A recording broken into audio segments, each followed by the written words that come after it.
In the opening scene, we are introduced to the protagonist, Anita Needy, who is placed in a mental asylum. It appears that she is a dangerous patient, which becomes even more evident when she attacks a nurse without any reason. Anita is tossed into a dark cell as punishment, and during her time there, she recounts all the events of her past life. The story then shifts to a flashback, taking us to Devil's Kettle, a small town named after a mysterious waterfall. For some reason, the water flows into a deep hole and never comes out. No one knows where it goes, and even scientists are baffled by this phenomenon. Anita then tells us about her best friend, Jennifer, a popular and attractive cheerleader at their college unlike herself. Despite having very little things in common, the two enjoy each other's company.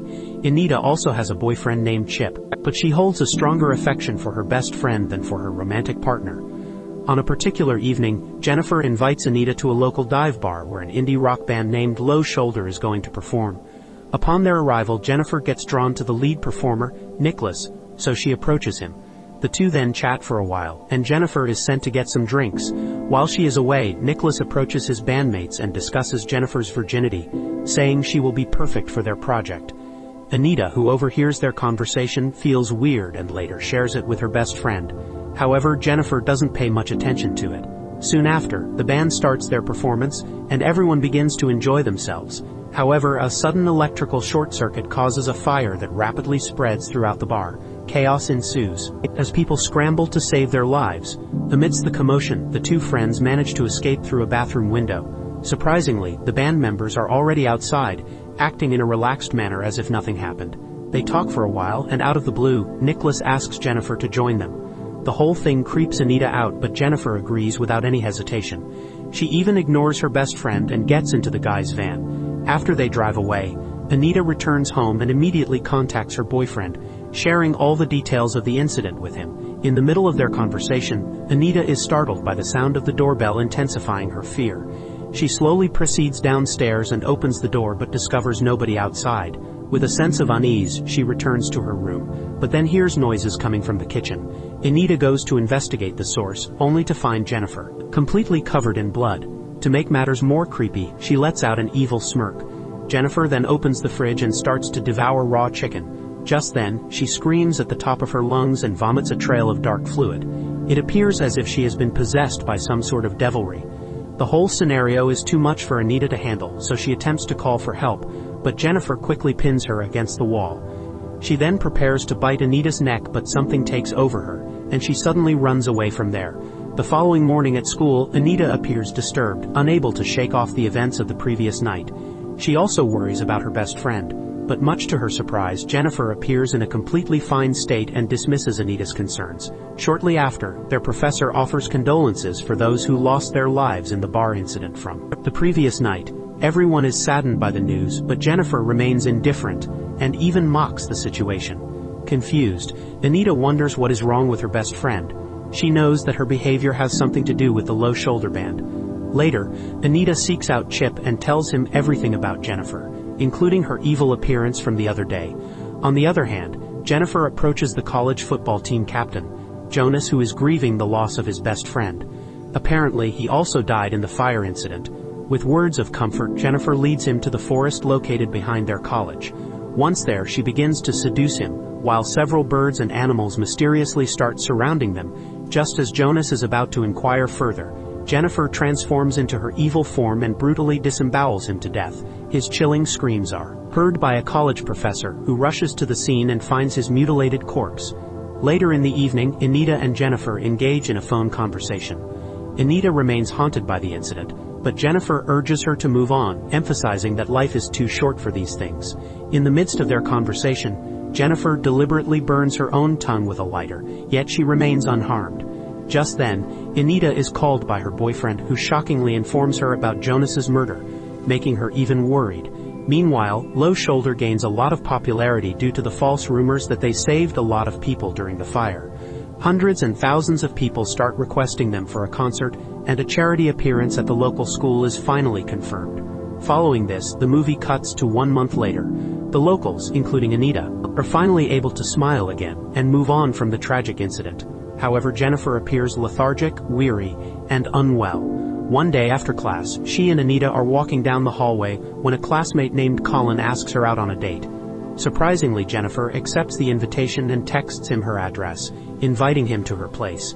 Later that night, Colin eagerly drives to the location provided by Jennifer while Anita and Chip spend intimate time together. Upon arriving at the destination, Colin realizes that the area is deserted and the house is still under construction. Despite this, he enters the house and encounters Jennifer, who momentarily startles him from behind. Without wasting any time, she begins to seduce and kiss him. For the first few minutes, everything goes as normal, and the poor boy has a wonderful time. But then he notices a disturbing change in Jennifer's eye. Colin tries to run away from there, but the evil girl once again transforms into her monstrous form and mercilessly kills him. She even drinks his blood in a sadistic manner. Meanwhile, Anita, who is in the middle of romance, suddenly starts hallucinating. She sees Jonas's spirit on the couch and blood dripping from the ceiling. This unsettling experience terrifies her, leading her to abruptly leave Chip's place and drive away. However, it is not the end of her worries, as she almost runs over Jennifer, who is drenched in blood. Filled with panic, Anita rushes back home and locks herself in her bedroom. Attempting to calm her disturbed mind, she lies down in bed. However, to her dismay, she finds Jennifer present in her room, appearing normal once again. This perplexes Anita, leaving her unsure of what is happening. And before she can even react, Jennifer unexpectedly kisses her on the lips, intending to help her relax. Following these events, Jennifer reveals a shocking truth. Low Shoulder, the band from the barfire incident, had taken her to the same mysterious waterfall and offered her as a virgin sacrifice to Satan in exchange for their fame and fortune. She further claims that despite the success of the sacrifice, she did not die because she was not truly a virgin. However, Jennifer explains that she never became normal because she was permanently possessed by Satan. After the incident, she remembers waking up unharmed, even after being stabbed by the band members several times. Jennifer then reveals that as she made her way back home, she felt extremely hungry. So she devoured her first victim, a foreign exchange student who was believed to have died in the fire. After explaining all this, Jennifer mentions something even more shocking. On that fateful night, she planned to eat Anita as well, but at the last second she had a change of mind, as she still had feelings for her best friend. Jennifer goes on to explain that after feeding, she exerts extra strength and can endure virtually any injury without experiencing pain. To demonstrate this, she deliberately cuts her hand and makes a large wound. But it heals itself in just a matter of seconds. Overwhelmed by the horrifying revelations, Anita asks Jennifer to leave. The latter complies and jumps off the second-floor window, which is around 13 feet above the ground. In the next scene, Anita begins to conduct paranormal research so that she can learn more about the unsettling events as of late. For this, she goes into the cult section of her college library and starts reading books about occult and virgin sacrifices to Satans. After a lot of research, she finally learns that her best friend is actually a succubus, a supernatural being that feeds on flesh. These beings can only be killed when they are hungry and weak. Following this, Anita shares her findings with her boyfriend, Chip, hoping for understanding and support. Unfortunately, he dismisses her claims and suggests that she may need mental assistance. As the two continue chatting, a sudden realization hits Anita, prompting her to break up with her boyfriend. The reason is simple. She knows that being close to him can potentially endanger his life. That's not all. Anita even forbids him from attending the upcoming college program. However, Chip angrily disregards her warnings and walks away. On the day of the college program, Anita anxiously awaits Jennifer's arrival, determined to keep a watchful eye on her. Meanwhile, Jennifer intercepts Chip, who is on his way to attend the program. She cunningly makes up a story, saying that Anita was having an affair with Colin. After this, she leads him to an abandoned pool, using the same seductive tactics she has used to kill her previous victims. Back at the program, Anita grows increasingly concerned when Jennifer does not arrive for a long while. When she can't take it any longer, she rushes to Chip's house to check on him, but learns that he has already departed for the program. Worried that something bad has happened, Anita starts looking around the area, and eventually reaches the abandoned pool, where she sees Jennifer eat her boyfriend alive. Alarmed, Anita jumps into the pool without thinking twice and starts battling her best friend. She uses pepper spray on Jennifer, but this only angers the latter. Jennifer, with vengeance in her eyes, closes in on Anita, preparing to land the final blow. But a wounded Chip summons the last of his strength and impales Jennifer with a pool skimmer. This causes her to lose a lot of blood, making her weak. She then retreats from the scene, realizing that she is vulnerable now. Following this, Anita rushes to her beloved Chip and cradles him in her arms. The two have a heart-touching conversation before he closes his eyes and passes away.